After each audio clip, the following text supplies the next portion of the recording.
Hello, I'm Assistant Commonwealth's Attorney Dan Laren here once again with the case of the week. This week we're going to have a little bit of a reunion. We're going to talk about a guy named Brian Jones. This is a case that we covered several months ago.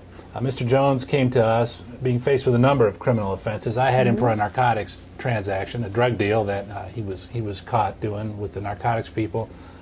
Katie, what do you remember about Mr. Jones? I had him for an assault third case and an assault fourth domestic violence case where he was charged with assaulting his wife and then a number of police officers who came to arrest him on scene. I remember that case too. Well, Mr. Jones pled guilty and he was sentenced to serve 18 years because he's a persistent felony offender. He got a 12-year sentence, a 5-year sentence, and a 1-year sentence, which to most people would be a good motivation to try to straighten up and fly right, but Mr. Jones went to prison for about 4 months. Then he applied for what's called shock probation. Katie, do you remember covering that hearing in front of the judge?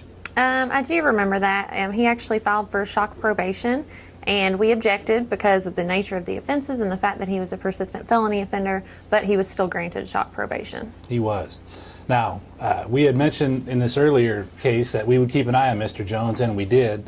He was shock probated in October, and just a few days ago, here in March of 2013, his shock probation was revoked. And I looked at his records.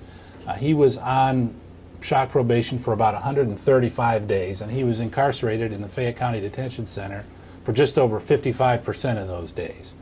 He went in 4 times. The records show that he's been incarcerated at the Fayette County Detention Center no less than 19 times since he was 19 years of age, which is when his criminal history began. As he sits in the detention center now, as you probably remember, he has 6 felony offenses, 19 misdemeanors, including assault, theft, burglary, trespass, criminal abuse, a wide variety of criminal behavior that he's been engaged in since he was 19 years of age. So the point here, I guess, is that when we deal with people that sometimes we have good people that make bad decisions, is what we hear in court every Friday.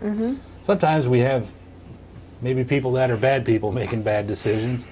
And in this particular case, it appears that Mr. Jones is once again in the correction system for the 4th time since he came of age.